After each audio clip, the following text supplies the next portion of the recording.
Welcome to our ஆன்மீக களஞ்சியம் channel. இன்னைக்கு நம்ம பார்க்க போகிறது தெய்வத்தின் குரல் 6ஆம் பாகம் 4ஆம் அத்தியாயம் சௌந்தரிய லகரி. அதில் சிவத்தின் ஸ்பந்தனம் அசைவு. ஹரனாகிய ருத்ரனை அம்பாள் நன்றாகவே சம்ஹார காரியத்தில் ஏவி இருக்கிறாள். பிரம்மஸ்வரூபமான சிவனை அசைத்து மட்டும் இருக்கிறாள். அசைவு ஸ்பந்தனம் என்பது. ஸ்லோகத்தில் ஸ்பந்திதும் அசைவதற்கு என்று வருகிறது. ஒரு எண்ணமும் இல்லாமல் பரமசாந்தமாக அழையலாத தடாக மாதிரி இருந்த பரபிரம்ம சிவனில் ஏற்பட்ட முதல் அலை, முதல் அசைவுதான் பகிர்முகமாகிற இச்சை, காமம், ஆசை. முதல் அசைவு ஆசை. வெறுமனே போட்டது போட்டபடி இருந்த சிவனுக்குள்ளே ஆசைப்படுவது என்ற ஒரு அசைவு உண்டாயிற்றென்றால், ஆசைப்படுவது என்ற ஒரு காரியம் நிஷ்கிரியமான சிவ தத்துவத்தில் உண்டாயிற்றென்றால், இதை செய்விக்கவும் ஒரு சக்தி தொழில் பட்டுத்தானே இருக்க வேண்டும். ஞானமயமாய் உயிர்மயமாய் எப்போதுமே பிரம்மத்துக்குள் இருக்கும் சித் சக்தியானவள் இச்சாசக்தி, கிரியாசக்தி என்ற இரண்டாகவும் ஆனாள் என்பது மட்டுமில்லை. இச்சையை பிரம்மத்துக்குள்ளே எழுப்புவது என்பதையே ஒரு கிரியையாக, செயலாக அவள் பண்ணி இருக்கிறாள். இன்னும் அடிமட்டத்திற்கு போனால், ஒருத்தனுக்கு ஒரு இச்சை உண்டாகிறதென்றால் அவன் முதலில் தான் இருக்கிறோம் என்பதை தெரிந்து கொண்டிருக்க வேண்டும். நல்ல தூக்கத்திலே நாம் இருப்பது நமக்கே தெரியவில்லை. அப்போது ஏதாவது இச்சை எழும்புகிறதா, மூர்ச்சை போட்டு கிடக்கிறோம், அல்லது டாக்டர் மயக்கம் கொடுத்திருக்கிறார். அந்த சமயத்தில் நமக்கு ஆசை உண்டாவதுண்டா? ஆனபடியால் பிரம்மத்திற்கு இச்சை உண்டாயிற்று என்றால் அதற்கு முன்னாடி அது தான் இருக்கிறோம் என்று தெரிந்து கொண்டிருக்க வேண்டும். தன்னில் தானாக இருந்து கொண்டு மட்டும் இருந்த பிரம்மம், பிரம்மென்று நாம் ஒரு வஸ்து இருக்கிறோம் என்று நான் அறிவை பெறுவதும் ஒரு காரியம்தானே. சாந்த தடாகத்திலே ஆசை அலையும் எழுகிறதற்கு முந்தி ஏற்பட்ட அசைவு அதுதானே. அந்த காரியம் மட்டும் சக்தி தூண்டாமல் எப்படி நடந்திருக்க முடியும்? சிவனுக்கு நாம் ஒருத்தன் இருக்கிறோம் என்று தெரிய பண்ணியதே சக்திதான் என்றாகிறது. அவனுக்கு அப்படி உண்டான நான் அறிவை, நான் அனுபவத்தை பராகந்தா என்பார்கள். நாம் எல்லாரும் நான் நான் என்று நினைப்பதை அகந்தை என்கிறோம் அல்லவா? இதுதான் அகந்தா. ஆத்மாவுக்கு வேறேயான பொய்யான சரீர அந்த கரணாதிகளை தப்பாக நம்முடைய வாஸ்தவ ஸ்வரூபமான நான் என்று நினைப்பது அகந்தா. இப்படி இல்லாமல் அத்தனை சிற்றுயிர்களுக்கும் மூலமாக இருக்கிற பேருயிர் பரம்பொருள் என்கிறோமே, அது தன்னை நான் என்று தெரிந்து கொள்வது பர அகந்தா. பராகந்தா பராசக்தியை பரமசிவனான பரபிரம்மத்தின் பராகந்தா ஸ்வரூபிணி என்றே சொல்வதுண்டு. அம்பாளை பரமேஸ்வரனுடைய ஆஹோ புருஷிகா என்று சௌந்தரிய லகரியில் ஒரு இடத்தில் சொல்லி இருக்கிறது.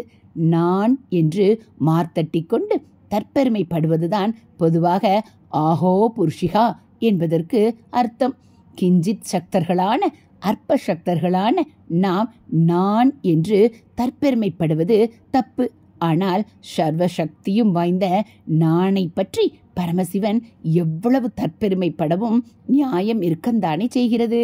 அதோடு ரொம்பவும் விசித்திரமாக சிவன் நான் என்று பெருமைப்படுவதே இன்னொருத்தராக, அதாவது சக்தியாக இருக்கிறது. நான் என்பது சிவனுக்கு தெரிகிறது என்றால் அது சக்தி விலாசந்தான் என்று பார்த்தோமல்லவா? அதனால் நான் என்று அவர் ஒன்றை பற்றி பெருமைப்படுவதும் சக்தி பிரபாவத்தில் பெருமைப்படுவதாகவே ஆகும். நான் யார் என்பதே தெரியாமல் தானாக இருந்த நமக்கு நான் அறிவாக இருக்கும் சர்வ சக்தியாயிருக்கிறாளே என்று அம்பாளை பற்றி ஈஸ்வரன் சிவன் பெருமைப்படுவதே அவருடைய ஆஹோ புருஷிகாவாக இருக்கிறது. சௌந்தரிய லகரி பாஷ்யக்காரர்களில் பல பேர் இங்கே ஆஹோ புருஷிகா என்பது பரபிரம்மமான சிவனின் பராகந்தா ஸ்வரூபமாக அம்பாளை சொல்வதே என்று எழுதியிருக்கிறார்கள். கேவல களப்பற்ற ஞான ஸ்வரூபமாயிருந்த சிவன் தன்னை ஞான ஸ்வரூபமாக தெரிந்து கொண்டதுதான் அசையாத பிரம்மத்தின் முதல் அசைவு. வெளிக்காரியத்தில் அசைவது இல்லை. கையை காலை அசைத்து காரியம் எதுவும் இதில் இல்லை. ஆனால் எண்ணமே இல்லாத ஞான பூர்ணத்தில் நான் என்ற எண்ணம் ஏற்பட்ட அசைவு. சிவனை வெளியிலே இருந்து அம்பாள் அசைக்கவில்லை, அவனுக்குள்ளேயே அந்த நான் என்கிற எண்ணமாக அசைத்தாள். உள்ளுக்குள்ளே இருந்து குமுறிக்கொண்டு ஒரு வஸ்து தானே வைப்ரேட் ஆகிற அசைவுதான் இங்கே சொல்லும் ஸ்பந்தம். ஆச்சாரியால் ரொம்பவும் பிரீசிஸாகத்தான் அந்த வார்த்தையை போட்டிருக்கிறார். ஸ்பந்தம் வெளியிலிருந்து அசைப்பதில்லை, அது உள்ளுக்குள்ளேயே அதிர்வது, குமுறுவது, பொறுமுவது, நமக்குள்ளேயே நாடி துடிக்கவில்லையா? அப்படிப்பட்ட பல்சேஷன் தான் ஸ்பந்தம். பிரத்தியாரால் இல்லாமல் தனக்காகவே தனக்குள்ளேயே ஏற்படுகிற அசைவு ஸ்பந்தம். தானே வைப்ரேட் ஆவது, சிருஷ்டி மூலமே வைப்ரேஷன் தான். பரபிரம்ம வைப்ரேஷன் சப்த ரூபமான வேத மந்திரங்களாகி அதிலிருந்துதான் ஸ்தூல வஸ்துக்கள் அத்தனையும் உண்டானது. நவீன கால சயின்ஸ் இந்த அபிப்பிராயத்திற்கு ரொம்பவும் ஆதரவாக வந்துவிட்டது. ஏதோ ஒரு சென்ட்ரல் நியூக்ளியஸ் மையக்கரு படாரென்று வெடித்து சிருஷ்டி ஏற்பட்டதென்றால் அப்போது அது உள்ளே குமுறித்தான் அந்த வெடிப்பு ஏற்பட்டிருக்க வேண்டும். அப்படி ஏகமான ஆதார வஸ்துதானே உள்ளுக்குள் வைப்ரேட் ஆவதே ஸ்பந்தனம். ஆனாலும் சிவ சக்தி என்று துவைத மாதிரி வைத்து சாக்த ஸ்தோத்திரமாக பண்ணிக்கொண்டு போகிற இங்கே தானே என்று சொல்லலாமா? சிவனை அம்பாள்தான் அசைவித்ததாக சொல்லணும். அப்படித்தான் சொல்லி இருக்கிறார். அப்படி சொல்லும்போதே துவைத மாதிரி இருப்பதற்குள் உள்ள அத்வைதம் தெரியத்தான் தனக்குள்ளேயே ஏற்படும் சலனத்திற்கான ஸ்பந்தம் என்ற வார்த்தையை பொறுக்கி எடுத்து போட்டிருக்கிறார். சாக்தப்படியும் கூட அவனை விட்டு அவளை வேறே என்று தனியாக பிரித்து வெளி வஸ்துவாகவே வைக்க முடியவில்லையே.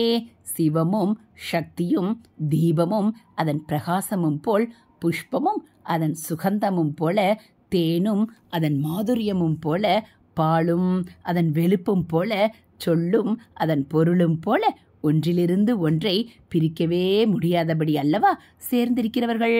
அதனால் அவனுடைய அசைவுக்காக அவளுக்கு தனி கிரெடிட் கொடுத்தாலும் கூட அவளையே அவனிடமிருந்து தனியாக பிரித்துவிட முடியாது. சிவ சக்திகளுடைய இந்த அந்யோன்ய உறவு நம் ஹிருதயத்தின் அடியில் எந்நாளும் இருக்க வேண்டும்.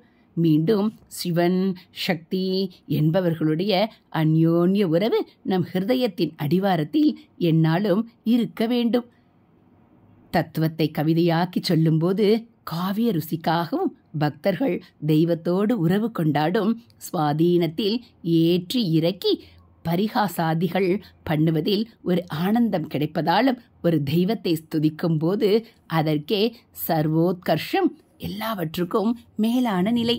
சொன்னால்தான் அதனிடமே மனஸ் ஆழ புதைகிறது என்பதாலும் சிவனை விட அம்பாள் உசத்தி அல்லது அம்பாளை விட சிவன் உசத்தி என்று சொன்னாலும் அவர்கள் பிரிக்கவே முடியாமல் ஒன்றாக இருக்கிறவர்கள் என்ற எண்ணத்தை நம் ஹிருதயத்தின் அடி மூலையில் ஊறப்போட வேண்டும்.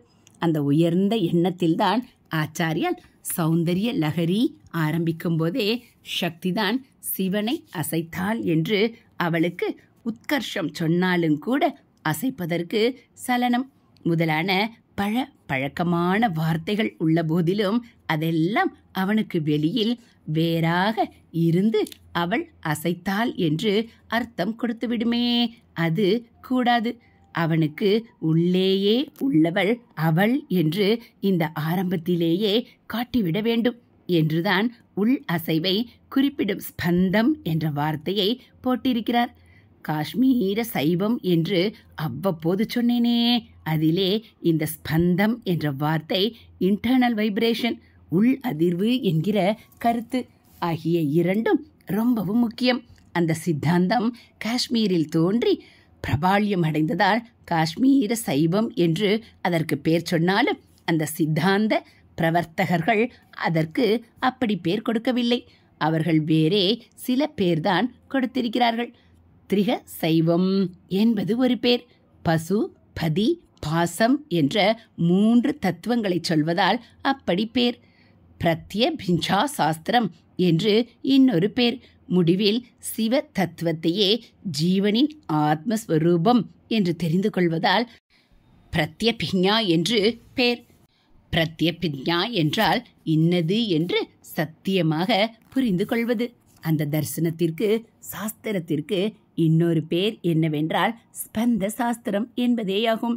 சிவமும் சக்தியும் ஒன்று சேர்ந்த பரபிரம்மத்தின் ஆபாசமாக, ஆபாசம் என்றால் அசிங்கம் என்று அர்த்தமில்லை.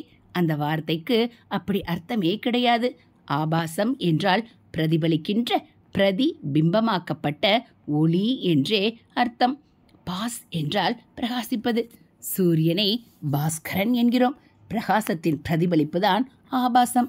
அப்படி பிரம்மத்தின் ஆபாசமாகவே நானாதினுசான இத்தனை துவைத பிரபஞ்சமும் தோன்றியிருப்பதாக அந்த சாஸ்திரம் சொல்லும். அப்படி சொன்னதால் பிரகாசமான மூல வஸ்துவுக்கு வேறாக அதற்கு வெளியிலே பிரதிபிம்ப ஒளி இருப்பதாகத்தானே எண்ணம் உண்டாகும். இப்படி பிரபஞ்சம் பிரம்மத்துக்கு வெளியில் இருக்கிறது என்றால் அது சரியில்லை. பிரம்மம் வெறும் சிவஸ்வரூபம் என்றால் அதற்கு பிரபஞ்ச சம்பந்தமே இல்லை. அதனால் பிரபஞ்சம் அதற்கு வெளியில் இருப்பதாக சொல்லலாம். ஆனால் அந்த கேவல சிவம் ஆபாசிக்கவும் பண்ணாதே. காஷ்மீர சைவத்தின்படி பிரம்மம் சிவமாக மட்டுமில்லாமல் சிவ சக்தி ஸ்வரூபமாயிருப்பதில் சக்தியால் தான் ஆபாசம் உண்டாவது. ஆனால் அப்போதுங்கூட லைட்டுக்கு வெளியில் ரிஃப்ளெக்ஷன் என்ற மாதிரி அவளுக்கு வெளியில் பிரபஞ்சம் இல்லை. ஏனென்றால் அவளுக்கு வெளியில் எதுவும் இருக்க முடியாது. எதற்குமே சக்தியாக அதன் உள்ளே இருந்து கொண்டும் அதை வெளியிலேயும் தாங்கிக் கொண்டும் அத்தனையையும் சேர்த்து கவ்விக்கொண்டும் அவள் இருக்கிறாள். சக்தி தத்துவம் இருக்கிறது. சிவ சக்தி என்ற ஏகத்திற்கு உள்ளேயேதான் ஏகம் அநேகமாகிற உள் குமுறலில், அதாவது ஸ்பந்தத்தில் இத்தனை துவைத பிரபஞ்சமும் உள்ளடங்கி இருக்கிறது. வெளிப்படுவது என்பது இல்லை. கண்ணாடிக்குள்ளே ஒரு தீபத்தின் பிரதிபிம்பம் தெரிகிறது போல கண்ணாடி இல்லாவிட்டால் அந்த பிரதிபிம்பமே இல்லைதானே. அப்படி என்று அந்த சாஸ்திரம் சொல்கிறது. ஸ்பந்தம் என்ற வார்த்தை பிரம்மத்துக்கு வெளியிலே, அதாவது அதற்கு வேறாக பிரபஞ்சமில்லை என்று காட்டுவது மட்டுமில்லை. பிரம்மமாகிய சிவ தத்துவத்துக்கு வெளியிலே வேறாக சக்தி இருந்து அந்த தத்துவத்திலிருந்து பிரபஞ்ச தோற்றத்தை உண்டு பண்ணவில்லை. அந்த சக்தியும் சிவ தத்துவத்தோடையே அபிண்ணமாக பிரிவர இருப்பதுதான் என்றும் காட்டுகிறது. ஸ்பந்தம் என்பது செல்ஃப் மூமெண்ட்டை ஸ்வயமாகவே அசைந்து கொடுப்பதை குறிப்பது. வெளி தூண்டுதலால் அசைவதில்லை. சைவ தர்ஷனங்களுக்குள் நம்முடைய ஆச்சாரியாலின் அத்வைதத்துக்கு ரொம்ப நெருக்கமாக வருவது ஸ்பந்த சாஸ்திரம் என்று பெயர் பெற்ற இந்த காஷ்மீர சைவம்தான். முடிவாக அத்வைத மோட்சத்தையே அதுவும் சொல்கிறது. ஆனாலும் ஆச்சாரியால் ஜகத்தை மாயா சிருஷ்டியான மித்யை, பொய் என்று சொன்னது போல சொல்லாமல் சத்தியமான பிரம்மத்தின் பிரதிபலிப்பானதால் இதுவும் சத்தியம்தான் என்று சொல்லும். ஜகத்து தோற்றத்தை உண்டாக்கும் மாயை, ஜகத்தை நிர்வாகம் செய்யும் ஈஸ்வரன் என்று ஆச்சாரியால் சொன்ன இரண்டு தத்துவங்களையும் இன்னும் அநேக அம்சங்கள் சேர்த்து சக்தி என்று அந்த தரிசனத்தில் சொல்லி சிவ சக்தியையே பிரம்மஸ்தானத்தில் வைத்திருக்கிறது. அதில் 36 தத்துவம் என்று சொல்லிக்கொண்டு போகும்போது முதல் தத்துவம் சிவன், இரண்டாம் தத்துவம் சக்தி என்றே சொன்னாலுங்கூட அப்படி சொன்ன உடனேயே சிவ தத்துவத்திலேயும் சித் சக்தி உள்கலந்து இருக்கத்தான் செய்கிறது. சத்தான ஆதார சத்தியமான சிவ தத்துவம் எப்போதும் சித் சக்தியும் கூடி சத் சித்தாக இருப்பதுதான். ஆனால் சத் சித் ஆனந்தம் என்பதில் ஆனந்தம் என்பது பிரபஞ்ச நாடகமாக சக்தி விலாசம் வெளிப்படும் போதுதான் பரிமளிக்க தெரிவதாலேயே முதலில் சத் சித்தாக சிவ தத்துவம், அடுத்து ஆனந்த சக்தியாக சக்தி தத்துவம் என்று வைத்திருப்பது என்றும் விளக்கம் கொடுத்திருக்கிறது. ஹரஹர சங்கர ஜெய ஜெய சங்கர, ஹரஹர சங்கர ஜெய ஜெய சங்கர. மகா பெரியவா சரணம். இது போல் தெய்வத்தின் குரல் பகுதிகளை நீங்கள் தினந்தோறும் கேட்கணும் அப்படின்னா மறக்காமல் நம்ம சேனலை சப்ஸ்கிரைப் பண்ணுங்கள். கூடவே பெல் ஐக்கானை கிளிக் பண்ணி ஆளுங்கிற பட்டனையும் அழுத்திடுங்க. நம்ம சேனலில் வரக்கூடிய தெய்வத்தின் குரல் பகுதிகள், மகாபிரிவா மகிமை, மகாபிரிவா அருள்வாக்கு, ஆன்மீக கதைகள் எல்லாம் உங்களுக்கு பிடிச்சிருந்தா ஒரு லைக்கும் கமெண்ட்டும் கொடுத்து உங்களுக்கு தெரிஞ்சவங்களுக்கும் ஷேர் பண்ணுங்கள். ஹரஹர சங்கர, ஜெய் ஜெய சங்கர. மகாபிரிவா சரணம்.